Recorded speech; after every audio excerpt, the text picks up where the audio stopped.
We'll wait a couple of more minutes to give people a chance to come in before we get started.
Jennifer, is that your husband?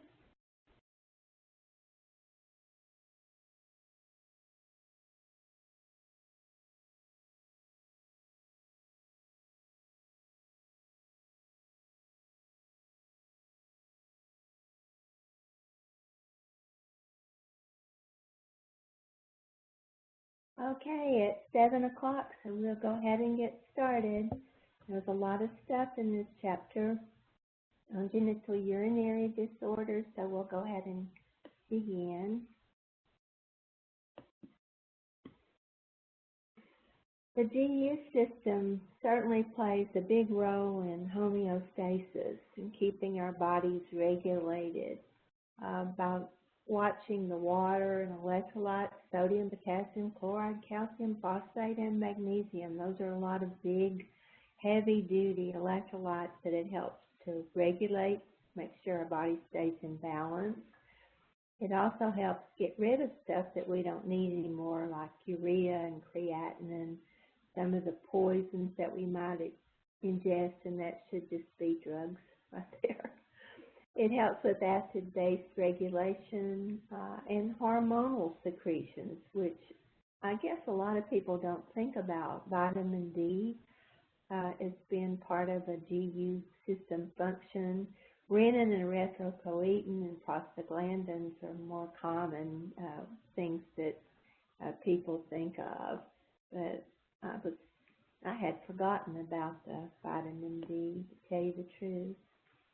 So, if you have forgotten most of your anatomy and physiology, and hopefully you haven't, we're not going to spend time on that today. We're hoping that you have most of that under your belt.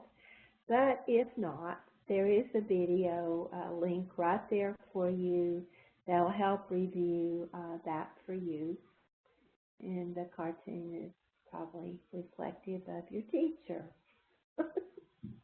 You ever done that? I usually have to go back out again, and so then I remember why I came in the first place. But it's just old age. But I think I had this when I was younger, too. I do it on a daily basis. That's comforting, I guess. Or we both have the same disorder. It's hard to know. Yeah. GU and the defense mechanism. How does the GU protect us? How does it protect itself? Well, the mucosal lining of the bladder serves as the first line of defense in the GU system and really inhibits the growth of bacteria and its adherence to the bladder wall. Then the fact that urine itself is acid also fights infection And actually, the urination process flushes out our bladder. So we have ways to fight infection built in for us. Standards of care. This always interests me, what they think ought to be done. So the American Academy of Pediatricians and Bright Futures practice guidelines do not recommend screening urine at any age. So unless they have high blood pressure or there's some illness associated, this is speaking to preventative visits. They really don't recommend that you run a urine on every kid that comes in for a well child check, which I guess, if you go by the standards, that's what they recommend. History of present illness, using the PQRST, and I'm trying to be consistent here so that this is the thing that you use every time. So with the P part, are you following up on an injury, or are you following up on an illness? Was it sexual activity or abuse? Is it getting worse, and what have you done about it? Is the P part of the PQRST. The Q part is what degree of pain did they have? The R is where is the pain? Is it in the flank area, in the bladder? The S part, have you had a fever, any vomiting or diarrhea? What's the color of the urine? And then the T part is family history, when did it begin, past history, and sequence of events. So if you use that consistently with all the systems, you should hone in on the things that are needing to be discussed. The physical exam itself, certainly one of the things that always worries you with any child is the failure to thrive. And there are conditions of the GU system that might contribute to that, like your renal tubular acidosis or chronic renal failure, or just plain old repeated urinary tract infection. Hi. Next thing to look for is blood pressure is elevated in nephritis and the nephrotic syndrome. So the more of these things that you can match up together all across the board throughout all of what we do, the better off you'll be in being able to diagnose. So when you see somebody with an elevated blood pressure, then you need to immediately think, they might have nephritis or the nephrotic syndrome, that those two go together. Edema, certainly, remember this is what eliminates waste and deals with sodium. So if you have retention of sodium, you're going to have edema in the tissues, and that's going to stretch the tissues. You're going to have pallor. And remember, erythropoietin is part of the GU system, causing problems with anemia. And then dehydration. If you had a condition of the kidney that caused you to urinate too frequently, dehydration might be a problem there. When you're examining newborns, you always want to look at the ears. Just look around, to look at what a normal ear looks like. And if it's low set or it's abnormally shaped, then you need to immediately think of kidney problems, and you might want to have some diagnostic tests done on these babies to make sure that their kidneys are structurally sound. Abdominal masses, you certainly can have Wilms tumor as an abdominal mass, a cancer, ascites. You usually see more in adults, but you can see it in children, and then flank or suprapubic tenderness, usually caused by an infection. The costovertebral tenderness, when you jostle somebody in that area, then you worry about kidney problems, infections. External genitalia abnormalities are part of the GU system, so you're going to look for sexual formation if there's an abnormality there. And we know that the trend now is to not do surgery on these children. Then unusual facial features associated with syndromes that have renal disease. Now, in peds, you really have to be careful here about how children look, because you need to look at the parents. You can have a funny-looking kid, but they may be a product of funny-looking parents. So that's not a syndrome, that's a genetic transmission. So be sure you look at the parents and decide, the child looks like the parents. I don't think it's necessarily a syndrome. So diagnostic studies. When should you collect urine? The best urine is in the morning. So the fresh, first voided morning specimen is the best one. And when should you test it? Within 30 minutes of collection, because otherwise you get distorted results. How do you store it for future testing? If you cannot test it within 30 minutes, it goes in the refrigerator, hopefully labeled so nobody thinks it's apple juice. And what if you want to store it overnight? Then usually the lab will add some kind of preservative for you so that it will keep overnight. So physical characteristics of the urine would be the color, clarity, odor, specific gravity. So if it's greater than 1.2, it's considered concentrated, because the normal range is 1.003 to 1.030. That should be 1.02. I'm sorry about that. And then you're checking for blood and glucose and ketones and nitrites and proteins and leukocyte esterase and urobilinogen, but bilirubin, all of those should be absent. What can be used to indicate level of dehydration? I have used this many times when children have come in with vomiting and diarrhea. Just besides the physical exam, skin turgor is a late symptom.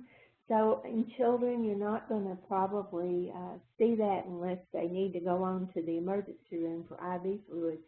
But I've often used the urine to determine their level of dehydration, because you can look for ketones, and ketones are a good indication of dehydration, so that's a real simple, non-invasive test. If you get a result back with nitrites or with leukocyte esterase in it, then that can indicate an infection. If you have both of those, you probably do have an infection. Urobilinogen and bilirubin can indicate liver disease, and then renal disease, protein, and blood. So those are really important things to know. When I see this, it could mean that. It's really important to remember these things, because they can be useful later on for you. So you can connect the two. It's all about connections, making those connections so that you're a good diagnostician. A urine culture should be done on any urine sample positive for nitrites and leukocyte esterase. True or false? True. True. That's exactly right. So just remember that. Here's another true and false. A negative urine dipstick in a 3-year-old does not rule out a urinary tract infection. True or false? True. True. That's right. Important things to know. So what are the counts to problems? So where is the line in the sand that says that these children have problems? Well, if the urine is not spun, then anywhere from 2 to 5 red blood cells. But if it's spun, 2 to 10. So you could say 2, right? It's problematic. If there's dysmorphic cells, where would they come from? Perhaps the kidney, right? White blood cells more than 10 would indicate maybe an infection, and certainly bacteria above 100,000 could indicate an infection. Calf, you shouldn't see at all, but you do see in some diseases. With regard to crystals, you might see amorphous crystals, but that would be okay. But all of those other kinds could indicate the possibility, like the calcium oxalate, could indicate the possibility for kidney stones. So if the patient had been having flank pain, then if you saw that in the urine, you might be able to put one and one together and determine that, they're a candidate for kidney stones. Gram stains, you shouldn't have any bacteria growing out of that. And culture remains the gold standard for diagnosing and treating urinary tract infections.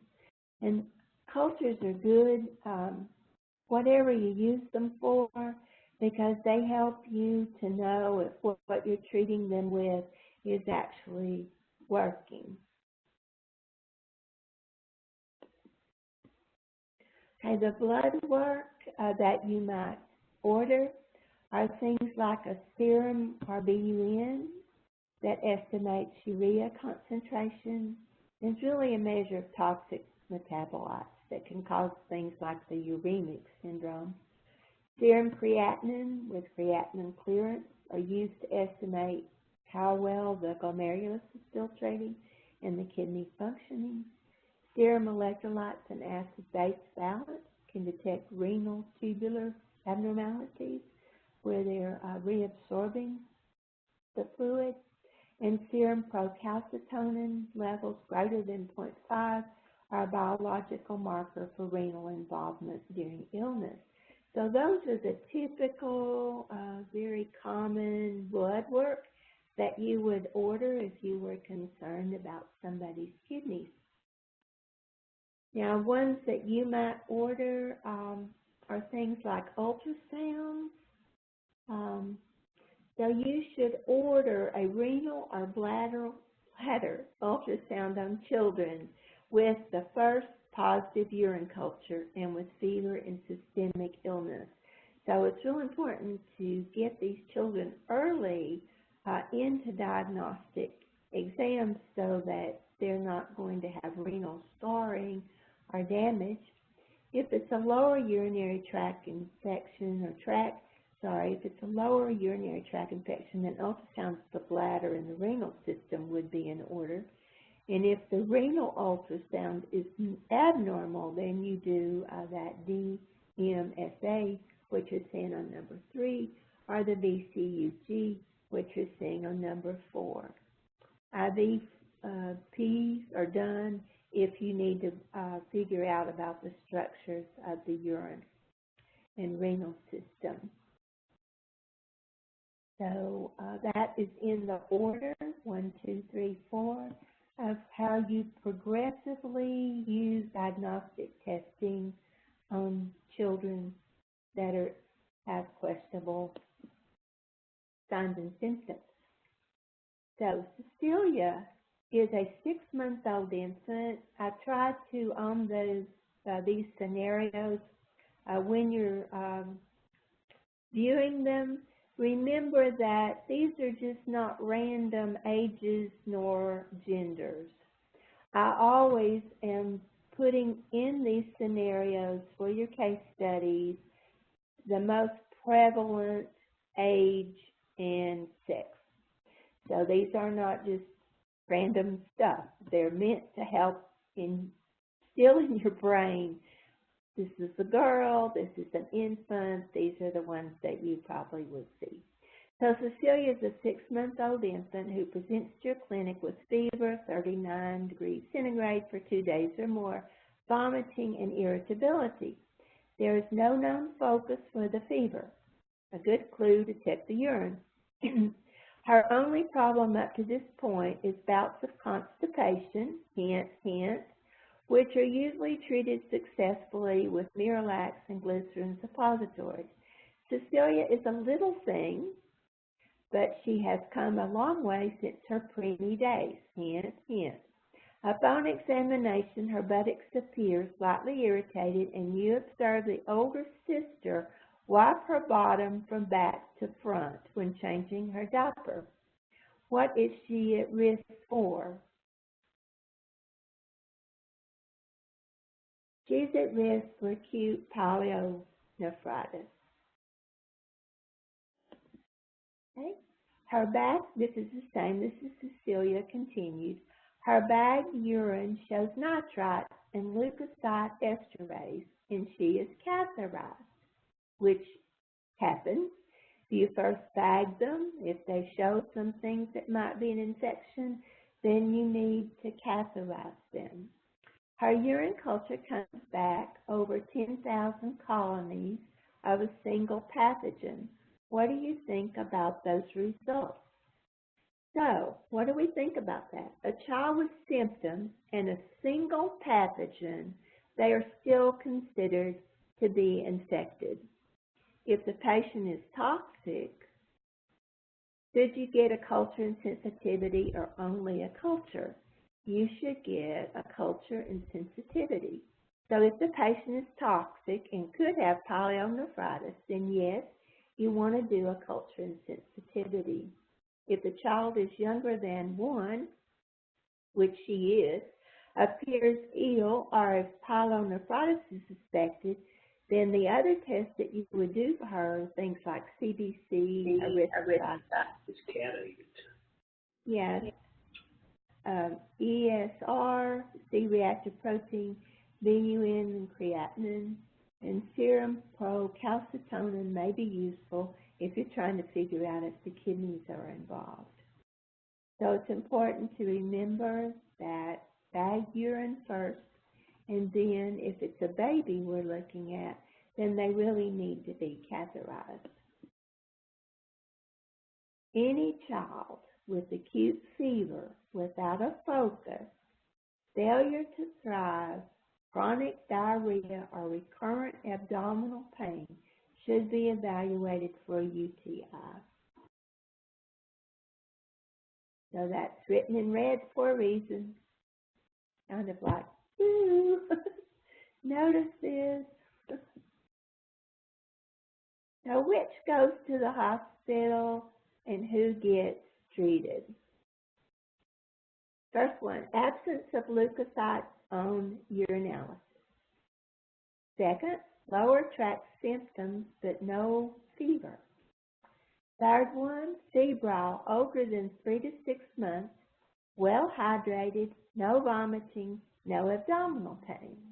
Last one, febrile, younger than 3 to 6 months, toxic, dehydrated, abdominal flank pain, and vomiting. The first one gets nothing. There's not a problem. We're not going to do anything. The middle two gets treated. And the last one goes to the hospital.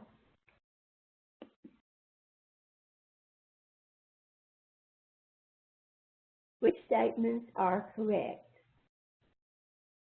There is no agreement on the most effective antimicrobial agent or doses for treating a UTI.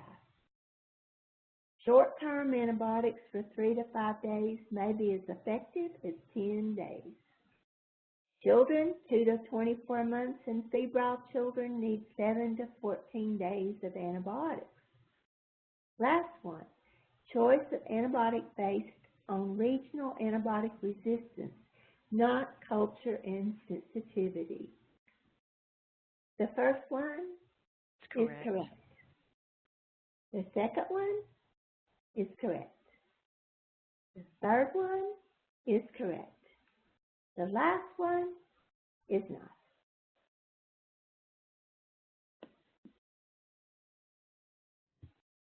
So here are some normally used antibiotics for little people. Remember that Bactrim, your first one, is not used for children under 2 months of age. And to calculate the dose, You want to use the TMP component in 2 divided doses. So you do not calculate on the sulfa, you calculate on the TMP. So here's your doses for amoxicillin and augmentin and cefalexin. And then there's some ages there that you cannot use the drugs in, just to try to remember what the ages are that are FDA approved for use for drugs. If you need to do prophylaxis, and some children need continual antibiotic dosing, it is half of the dose of a treatment to a fourth of a dose, and you give that at bedtime. And why do you give it at bedtime, do you think?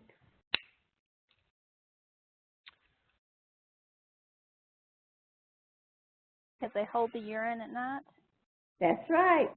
You have stasis of the urine at night, so you're going to have it sit in the bladder all night long and work its thing. Phenazopyridine may be given 12 milligrams per kilogram a day for 6 to 12-year-olds and 200 milligrams for over 12 for pain upon voiding, but not under 6. Most of these not under stuff is just they haven't done research on it. I mean, it probably would be all right, but you would be doing that out of, what's normal. And so if anything happened, you would be held liable for not following the FDA. Follow-up on urine cultures should be done 48 to 72 hours after starting treatment. It should be done if there's no clinical improvement seen. If not done initially, then repeat it when you do see them. Follow-up cultures are not routinely needed. However, if there are recurrent problems, then cultures should be obtained 3 to 7 days after finishing the antibiotics. And then if they have any fever or illness or dysuria or frequency, then you'll need to repeat the urine culture again. So that's the guidelines for follow-up on urine cultures. Prevention and education. Prevention is always better than the cure. So just tell people to increase drinking, fluids, and voiding. With double voiding is, you void, you sit there, and then you try to void again. Most times you can do that. There's a little residual urine left. Of course, that's not necessarily a good thing. Proper hygiene, meaning you can teach the parents from front to back wiping, especially in little girls. And no bubble baths or perfumed soap. Cotton underwear, nothing tight. We had a family that had twins. Their children always had urinary tract infections, but they always had them in tights, and so it was hard to get them not to put them in tights, which made for tight pants as well. Treat constipation and pinworms. There's a couple of diseases I haven't really spent a lot of time on, and I'm going to have to clean that up. Probably the first chance I get with these lectures, one of those is pinworms. Those worms come out about 2 o'clock, 3 o'clock in the morning, and they're not known for their intelligence. They're dyslexic. And so when they go back in, they miss their place of entry, and they can go up in the vagina and cause all kinds of problems with any orifice. And so they get confused, and so they could go up the urethra, they can go up the vagina if it's a little girl, and that creates problems. Sexually active females, if you get an adolescent girl, if she's sexually active, but she's coming in, a lot of them, for the first time they have sex, will come in with cystitis, which is always a clue that they're sexually active. They need to drink water before intercourse and void immediately thereafter. And I would say if you have gone poop right before intercourse, it's probably not a good plan. You probably need to wash down there because E. coli is the #1 organism that causes bladder infections. So I wouldn't recommend sex after pooping, which to put it very bluntly. But anyway, so you need to decrease your caffeine and carbonated beverages and chocolate, citrus, aspartame, which is the sweetener, alcohol, and spicy foods if you have a lot of urinary tract infections. And cranberry juice is effective, but you probably have to drink it in pretty good quantities for it to do good. Here's Sally, is a 2-year-old who shows up at your clinic for an unexplained febrile illness and a history of chronic constipation. Her mother said that she had trouble as a child because of something that went wrong with the tubes from the kidneys, but she did not know what it was called. She was too poor to have anything done about it and must have eventually outgrown it. Question mark. The nurse practitioner asked the mother if it was that the urine from her bladder was going up to her tubes and kidneys. She said that she thought so. So what are you going to do for her? Well, one of the things you're going to do is you're going to culture her urine, treat her for an infection if she has one, it looks like she might, and do an ultrasound, a VCUG, and a DMSA to kind of figure out if this problem, which undoubtedly she hasn't outgrown, is there and to what extent her kidneys have been damaged. Hematuria, what do you do? That, remember, was the presence of 2 or more and unspun, and they said in another section, 2 to 10 in the spun, in 3 consecutive fresh centrifuge specimens over several weeks. So we're looking for that to disappear on its own. If it doesn't, then that's a problem. Most urine that has blood in it is brown looking or tea colored. Usually has calf and protein in it, which would tell you that it's coming from the glomerulus. Clots in red to pink urine with isomorphic red blood cells but no protein, is usually from places like the bladder. And causes of macroscopic hematuria are hypercalciuria, immunoglobulin A, nephropathy, glomerulonephritis, and idiopathic. So you have to kind of figure out from the diagnostic test what's going on with the hematuria. And here are some causes, some things that could possibly be causing the hematuria. All kinds of things to think about. Everything from their menstruating, if they're having their first menstrual period, then that may be something that you can link the hematuria to. Certainly child abuse would be something to be thinking about. Even drugs can cause hematuria, and foods like beets, blackberries, rhubarb, and paprika can make your urine pink to red. So if they're big on those things, they eat a lot of beets. You probably would see that more in the summer with blackberries and rhubarb picking from the garden. But those are all traumas, certainly something to think about. If the little girl or boy has a straddle injury, and the book makes a point about little boys don't have as much testicular damage because it's pretty loose and will move out of the way, whereas older people, that doesn't happen. So those are some things to look about. And hematuria and proteinuria on the first morning voided specimen is likely to be indicative of renal disease. When you have children with proteinuria, you always ask them to bring your urine specimen when they first get up in the morning, because one of the things that little kids do is they jostle their kidneys. they're so active that they actually jostle out the protein.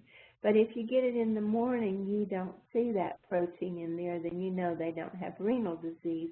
But if you do, then it is a problem to research more further to try to figure out what's going on with them. Asymptomatic microscopic hematuria rarely indicates bad kidney disease. And you should think about the family history, because there are cases of families that have familial benign, it doesn't amount to anything, hematuria. You need to know your chart on 927, and all of these things with hematuria should be reevaluated every 1 to 2 years as follow-up. So let's say that you had a child that had hematuria, you couldn't really pinpoint what it was, it did go away. You will be held liable for malpractice if you do not follow up with that patient in 1 to 2 years. Let's say that you don't follow up and then they have cancer. Then, the standard of care would be that you should have followed up with them unless they leave your practice. Then maybe you could write them a letter or something. Red flags to kind of indicate to you that they may have chronic renal failure. Certainly, again, the failure to thrive is very critical with little children. They should be growing in height and weight, and if they're not, something is contributing to that. It could be anemia, so there are all kinds of anemia, but this anemia would be normal color, normal size, and not responding to iron medicine. Complicated enuresis would be things like daytime frequency, urgency, incontinence, chronic constipation, encopresis, which is urinating way after the time you should have been able to control it. Infrequent voiding, straining to void, recurrent UTIs, more red flags for chronic renal failure. Vomiting and nausea, especially in the morning, weight loss without the diarrhea, lower blood pressure, unusual bone disease. Remember that the vitamin D piece, remember that. You could have rickets or deformities of your foot, turning out and in, fractures. Just remember the vitamin D part, remember the erythropoietin part of the EU system. And poor school performance. If you don't feel well, then you're not going to be able to do well in school. Proteinuria. You'll see a lot of that in the clinic. You may have already. When should you refer to a nephrologist? If they have recurrent gross hematuria and coexisting nephrotic syndrome, hypertension, systemic disease, and parent anxiety, then you should refer to a nephrologist. Usually they will not do a cystoscope on little children, but they'll do a whole lot of other kinds of tests as well. Here is Trina. Trina's mother is all upset when she arrives at the clinic today because the clinic called her to come back for a recheck of her urine. They found protein in it, and now she was to void before she goes to bed at night, and then bring back the first voided urine specimen in the morning. They told her that Trina's urine was 1+ or more with a specific gravity of less than 1.015, making it concerning. The nurse practitioner tells the mother that it's probably orthostatic proteinuria and not something serious, but that they need to rule out serious. Did the nurse practitioner reassure her based on facts? Well, 60% of all proteinuria is just that, orthostatic proteinuria, especially in children that are very active. If this is the case, then Tina's urine will show negative or a trace of protein when she brings it back. Even children with persistent proteinuria probably need to be followed with a high index of suspicion. So here she brought it back. There was protein in her urine, so she does need to be followed because proteinuria results from problems with glomerular filtration or tubular reabsorption or both. It can follow strenuous exercise. I think I just lost what I was after. Hold on a minute. But renal biopsy is recommended if they have recurrent gross hematuria or coexisting nephrotic or hypertension. So this particular child needs to be followed for a yearly following because she continued to have protein in her urine even after she was in bed and not jostling around. It doesn't say to us if she had any periorbital edema here, nor does it talk about edema anywhere to kind of indicate if she has fluid retention. If the protein is going out, then what's happening in the bloodstream is the albumin is diminishing. And if the albumin is not in the capillaries to act as a force to pull it back into the bloodstream, then it's going to go out into the tissues, causing edema. So we don't know if she has edema problems or not. That would have been good to know. A urine to protein to creatinine ratio on that morning specimen could also indicate nephritis if it was greater than 2 milligrams per DL.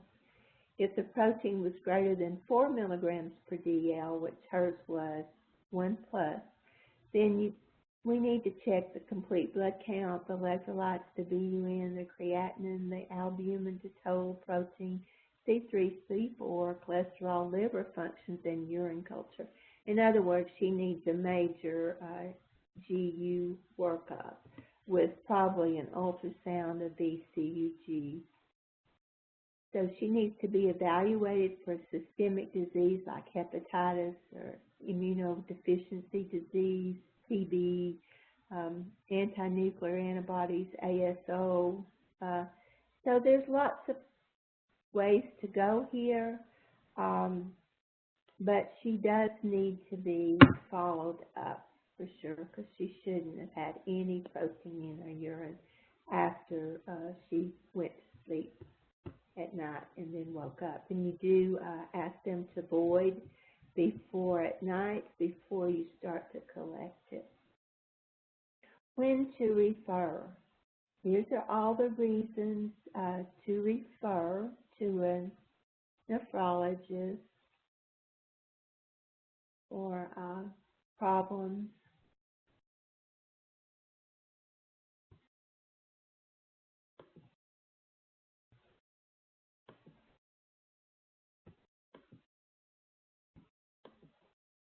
Kind of a little bit ahead of myself over here, so bear with me just a minute. Children with asymptomatic protein should be monitored annually. So the little girl, Trina, really needs to be evaluated every year for protein.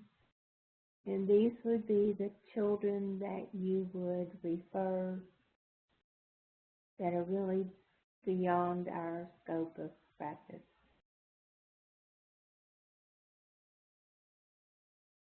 Okay. The nephrotic syndrome is something your book talks about. Charles is an 8-year-old who earlier in his life had trouble with eczema and allergies.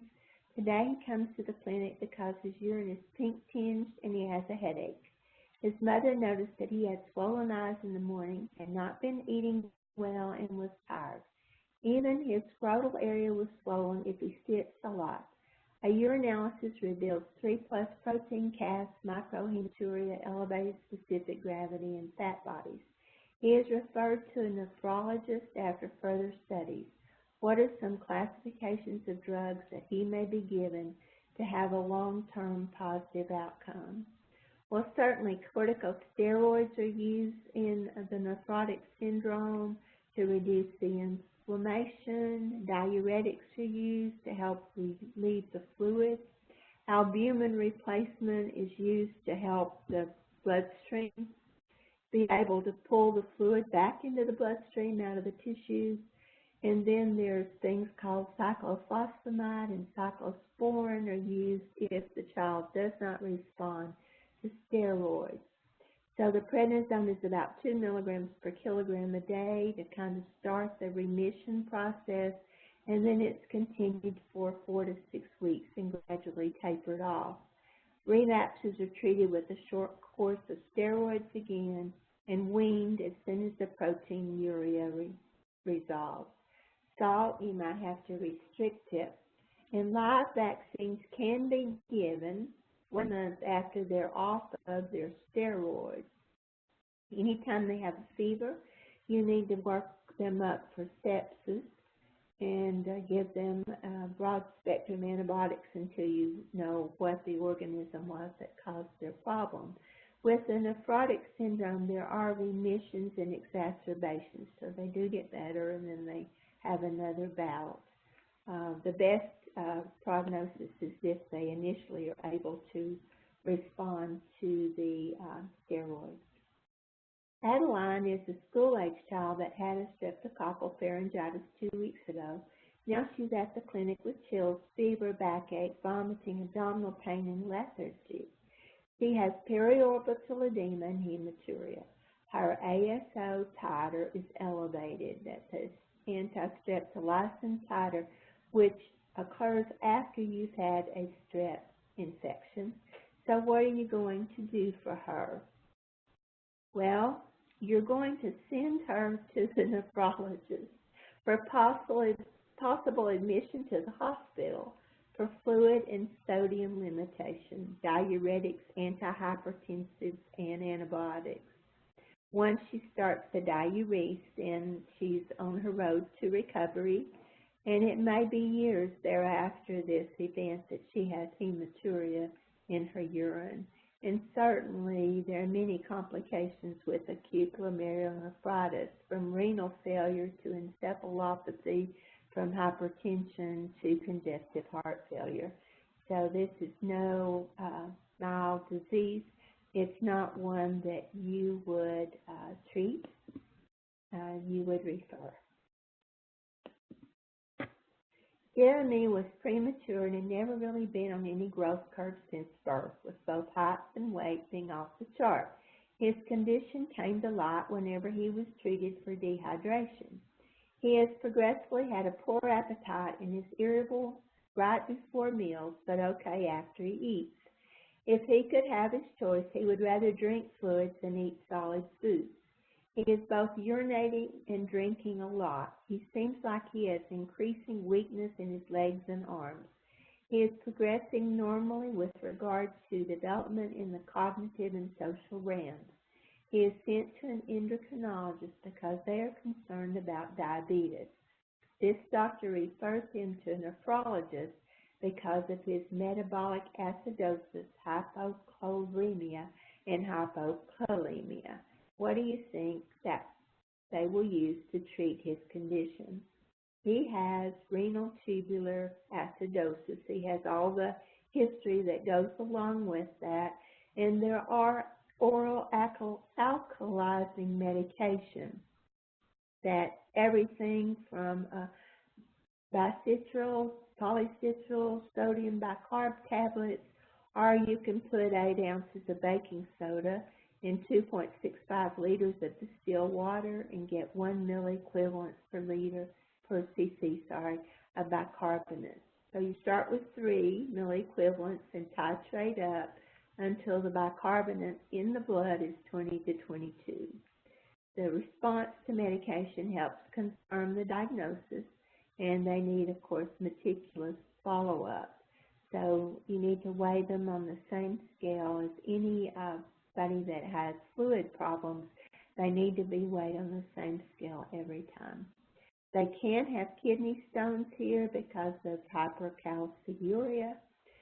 and they have sometimes the thing called C.O.N syndrome, which has this condition, along with glycosuria, phosphaturia, amino aciduria, and a defect in vitamin D. I wanted to find a picture of that for you, but I wasn't able to find one of Fanconi's syndrome. Bubba is a Tennessee native who is a meat and potatoes kind of preschooler. He absolutely thrives on milk, chicken noodle soup, and soda crackers. He is presenting to your office with increasingly severe right flank pain that he says comes in spurts. He has not had a fever, but he says he feels warm to himself. So what are you going to do first? What are you going to rule out? What is your first impression of what is wrong with him, and how is he treated? Well, the first thing you want to do is a urinalysis, and his urinalysis shows microscopic hematuria, and the culture shows that he has a urinary tract infection. So what you're going to do next is an abdominal ultrasound and get a good history from his parents. You want to rule out trauma, gastroenteritis, appendicitis, chronic abdominal pain of no known cause, and emotional stress. Nephrolithiasis, as most children have kidney stones, less than 10% have bladder stones. So what you're wanting to rule out is kidney stones on this little boy. So you want to increase his fluid intake. And the shockwave lithotripsy is safe in children. You'll get some skin bruising and hematuria after as a side effect. And then you want to refer him to the urologist for stone analysis and dietitian referral thereafter to make sure that Bubba doesn't eat things like milk, a lot of it, and all the salty stuff from chicken noodle soup to soda crackers. Depends on what that stone is made out of as to what he has to restrict. Jeffrey is the cutest African-American 3-year-old boy you would ever want to meet. He is in your clinic for a well-child check and talking your ear off and singing Rhinestone Cowboy. He has been less energetic, according to Mom, and has lost some weight due to vomiting and diarrhea. The nurse taking his vital signs relays to you that his blood pressure is elevated and he has a low-grade fever. Upon exam, you feel a palpable mass in his abdomen. Your heart sinks. You are hoping it is a cystic mass. You order an abdominal ultrasound, and the test comes back as a solid mass. What other studies need to be done, and what do you think he has? Well, you need to do a chest and abdominal x-ray. The chest, because if it is a Wilms tumor, one of the places that it will migrate to is the lungs. Do a urinalysis, of course, to see his kidney function, a complete blood count for an infection, and to look at his cells and see what they're doing, a reticulocyte count to see if he's making cells for red blood cells, liver and renal kidneys, chemistries, a CT scan of his chest, abdomen, and pelvis, mostly to stage the disease. And then you have to rule out a neuroblastoma as well, because you can get abdominal mass with a neuroblastoma, but that usually will cross the midline. The Wilms tumor will not. So he needs to be referred to a cancer center. Now, if they take out his kidney and later on this little Jeffrey decides that he wants to be engaged in some kind of sports activity, then he does need to wear a kidney protector if he's allowed to do sports. And there is a National Wilms Tumor Study Group that he could be a part of. It is an autosomal dominant genetic disease, so it's associated with a lot of things that we will be studying: cryptorchidism, hypospadias, ambiguous genitalia, hemahypertrophy, where half of the body is enlarged, and iridia where there's no iris, and cardiac abnormalities. So this, because it's genetic, if he has brothers or he wants to be a father someday, then he needs to know how it's transmitted. Paul is a 6-month-old who has undescended testicles, and he is coming to your office for follow-up. The parents are concerned about malignancies, fertility, psychological damage, and the possibility of other things not being okay with him. Should they be concerned, and what options are you going to give them? Certainly, all of those things they're worried about are possibilities, but they don't usually do surgery till they're about 9 months and older, and it's really rare after Paul's age for them to descend on their own. And the testicles are not in the scrotum for no good reason. They're found in the scrotum because the heat from the abdomen will destroy the sperm-forming cells. And by 2 years of age, they are irreversible, the damage that they do to the sperm-forming cells. Sometimes along with the cryptorchidism, you can have a chordee which arches the penis and has to also be repaired. That's C-H-O-R-D-E. What is a hydrocele, and can they really communicate? Does the testicle really glow then? The answer to both those questions is yes. Non-communicating hydroceles will eventually reabsorb and go away. The fluid gets reabsorbed. Whenever the testicles are up in the abdomen, when they're in utero, they will eventually travel down this little tissue canal. And unfortunately, sometimes the little canal inguinal canal, does not close. And so you can get fluid from the abdomen going down along with the testicle. And the testicle can go back up. Testicles do normally retract when they're cold, but in this case they can retract like they're on a rubber band. They can be down in the scrotum, sometimes up in the abdomen. Other times they should be down in the scrotum and stay there. But a communicating one is where you get this fluid moving up and down the abdomen along with the testicle. Where they came down from, it's called the processus vaginalis, and it remains patent, and you can get a bulge actually in the abdomen. If the swelling is in the inguinal area, then it's probably a hernia there as well. And you can take a flashlight up under the scrotum and actually transilluminate. The light will shine through, so it does glow. And you have to explain to the parents what you're doing, because I'm sure they think that we're weird when we do that. And if it's not resolved, then they have to have surgery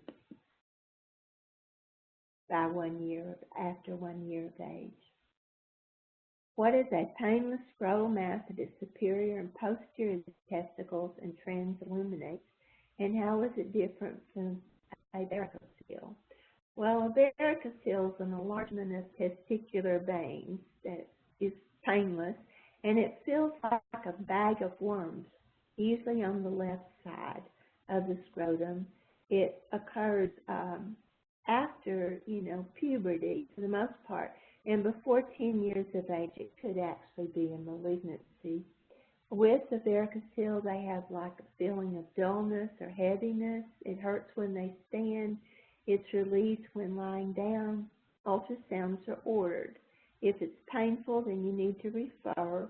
If there's a big difference in the size of the testicles, remember there is a bracelet of sorts to help determine the size of the testicles. If it's easily visualized or palpable, or if the testicular growth is retarded, then you do need to refer. Jose is a chubby 1.5-year-old who has been diagnosed 2 weeks ago with right inguinal hernia and is waiting until he's 2 years old to have it fixed. However, he has begun to have pain, is irritable, his stomach is swollen, his testicle is tender to touch, and he is vomiting. So what are you thinking is happening to him? He has an inguinal hernia, so what do you think is happening? It's probably strangulated now, and this is a medical emergency, so he would need to go to the hospital ASAP. What should you do with a testicular mass? If you find that somebody has a testicular mass, then you need to refer immediately. Pay attention to back or abdominal pain, unexplained weight loss, dyspnea, because it does metastasize to the lungs, gynecomastia, clavicular adenopathy is never good on anybody, urinary obstruction or a heavy dragging sensation. You should examine the testicles at every well-child check.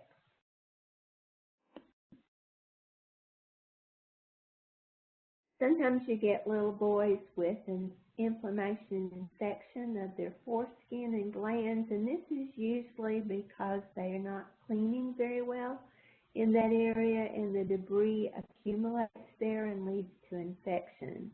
If it's brilliantly red, moist, then it might be strep, but it could also be due to gram-negative bacteria as well. So you need to culture it and treat it with both topical and oral antibiotics, formed soaks in the tub, and topical steroids for swelling. And then you have to educate about hygiene if you do that. Scrotal trauma. Bruno was in a fight over a girl, and his competitor for the girl hit him in the scrotal area and caused him to bend double. Now he comes to you with swelling, discoloration, ecchymosis, and tenderness of the scrotum. He received a pretty bad injury, and you decided to do an ultrasound to assess for testicular rupture. Had he been in sports, you could have told him to wear an athletic cup. What are you going to suggest he do now? Well, he can take NSAIDs, put cool compresses on it, and either lie down in the bed or wear some kind of scrotal support.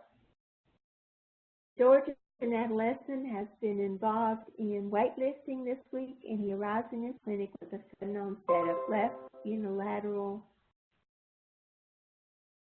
scrotal pain associated with nausea and prior vomiting. The pain is going away as it has in the past. No fever, but he is anxious and avoids excessive movement. On exam, he has swelling and an erythematous scrotum. Elevating the testicle causes pain. This is a clue, unlike epididymis, which relieves pain. That's how you can differentiate. The cremasteric reflex is absent on the left side. What are you going to do, and how is this different from torsion of the appendix of the testicle?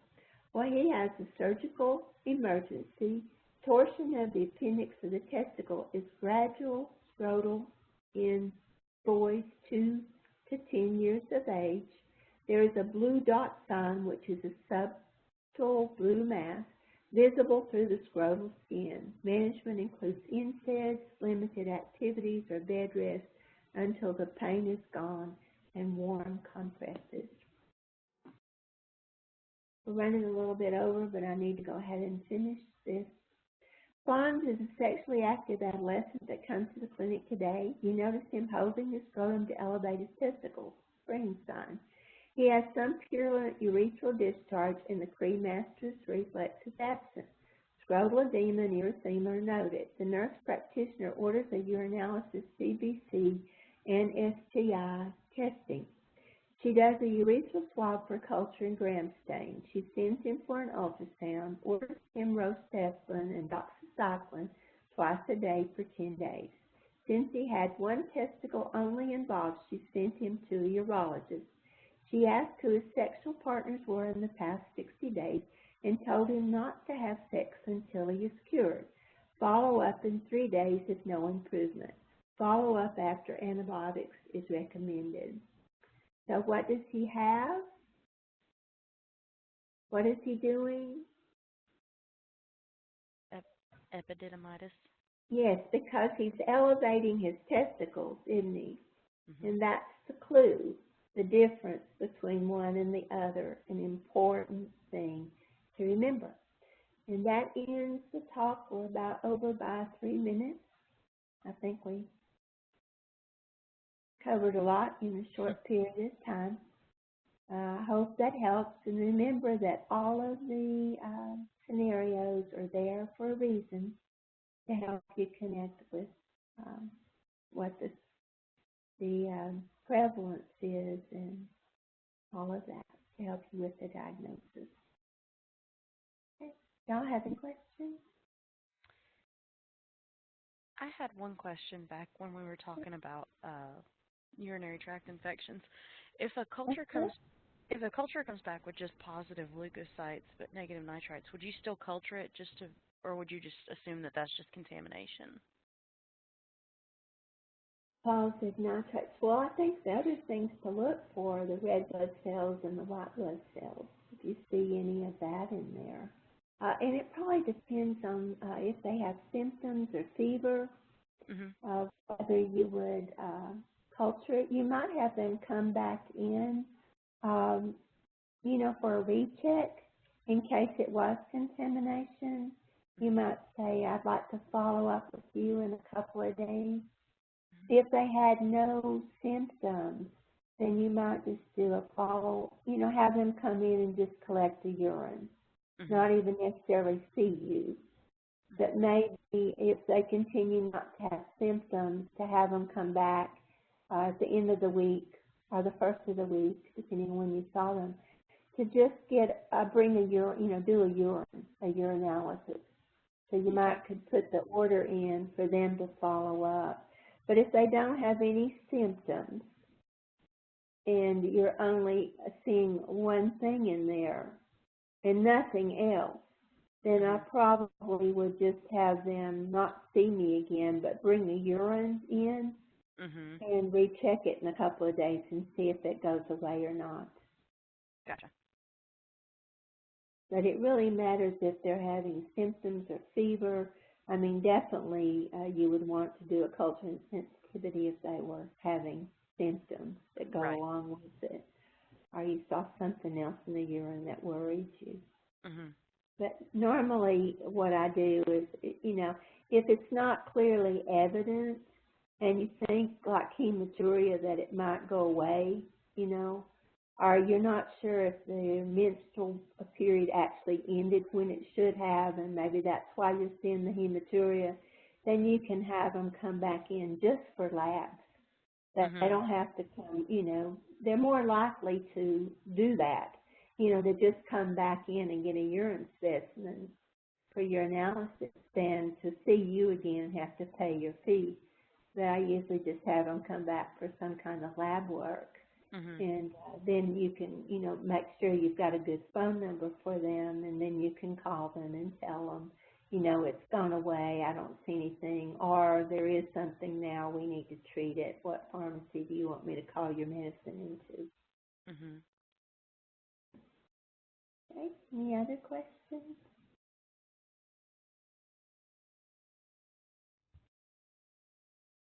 I don't have any more. Okay.